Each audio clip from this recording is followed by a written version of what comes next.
Oui. Vous êtes dans les quartiers, dites-moi, combien de fonctionnaires vous connaissez sont couchés chez eux? 24 sur 24, ils sont à la maison, ils font ce qu'ils veulent. Parce qu'au bureau, ils sont 2, 3, 4 dans le même bureau. Et ils se relèvent. Et même ça, le travail n'avance pas. C'est pas bien. Mais ça, c'est le travail des RH. Il faut qu'on maîtrise les effectifs, qu'on sache pourquoi on doit recruter. Parce que la fonction publique, beaucoup de gens ont compris peut-être les paresseux dont je parle là, c'est comme une assurance vie. Une fois que tu rentres, on ne peut plus rien te faire. Voilà, tu peux faire ce que tu veux et voilà, jusqu'à la retraite, c'est assuré. Ah, c'est fini, désormais il n'y aura plus ça. Et on va même voir la formule pour trouver un décret pour les citoyens lambda. Si tu gagnes à prendre quelqu'un dans la corruption ou même dans des mauvais comportements, tu as une prime. J'ai déjà donné les instructions pour faire ce décret-là. Et ça va passer. C'est ça, non? Et si tu as la preuve que le gars-là, il est absent, on demande des justificatifs, il n'y a pas de justificatif, c'est cash, ça se paye. Si tu as la preuve qu'il a fait la corruption, tu viens. Donc, on va instituer une prime pour ça. Donc, l'instruction a été donnée de faire ce décret-là. Ça sera comme ça. Dans le monde, il y a des exemples. Les gens sont passés par là pour lutter contre les mauvaises pratiques, contre la corruption. Pourquoi tout le monde va venir dans la fonction publique? Voilà l'autre partie de la réflexion. Après le pourquoi recruter, pourquoi tout le monde vient dans la fonction publique? Je pense qu'on peut créer beaucoup d'emplois sans forcément être dans la fonction publique. Aujourd'hui, comme je vous dis, nous, on paye tout de l'extérieur. Mais Dieu nous a fait un cadeau. Le Burkina, là, c'est une bénédiction. Il y a tout ici. Tout marche. Mais il y a d'autres secteurs. Il faut qu'on oriente les jeunes vers ces secteurs-là. Pour recruter les 7500 agents, rien que pour le concours, on dépense plus de 4 milliards.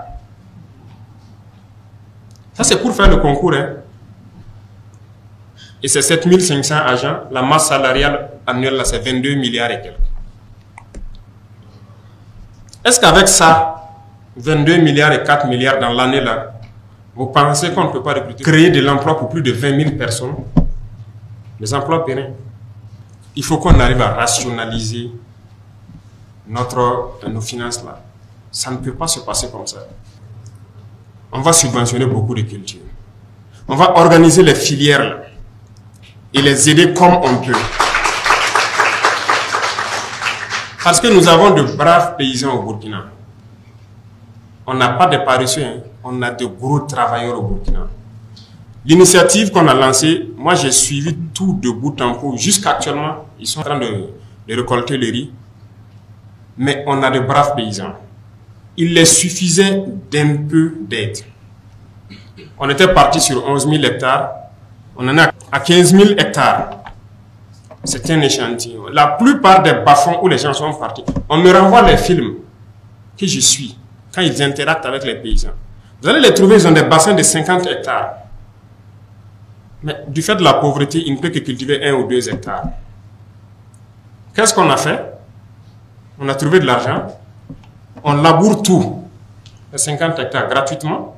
On vous donne les intrants et on vous donne les semences améliorées que nos chercheurs ont produit. C'est des chercheurs burkinabés, toutes les semences qui ont été données, c'est eux qui ont produit. Une fois que les paysans ont eu ça, mais ils ont fait un travail incroyable. Les résultats sont largement au-delà de ce que vous attendiez. Que ce soit le riz ou le maïs que moi en tout cas je mange, c'est ce que j'ai cultivé. Ça vient de la terre du Burkina et je ne vais plus manger de riz importé. Ça c'est fini. Et les gens sont en train de récolter actuellement. Les paysans sont dépassés. Ils disent qu'ils n'ont jamais vu ça parce qu'actuellement, ils vont manger à leur faim, tous ceux qui ont pu bénéficier de ce programme. Ils pourront payer l'école de leurs enfants. En tout cas, ils ne vont plus tendre la main aux autres. Parce qu'au Burkina, le système c'est quoi? Quand quelqu'un est fonctionnaire dans une famille, c'est lui qui gère toute la famille. Mais pour qu'on n'inverse pas le système, que le salaire de fonctionnaire soit pour lui, il faut que les villageois aient à manger. S'il n'a pas à manger, il va venir vers vous. Mais souvent, on est là, c'est ça qu'on met comme argument.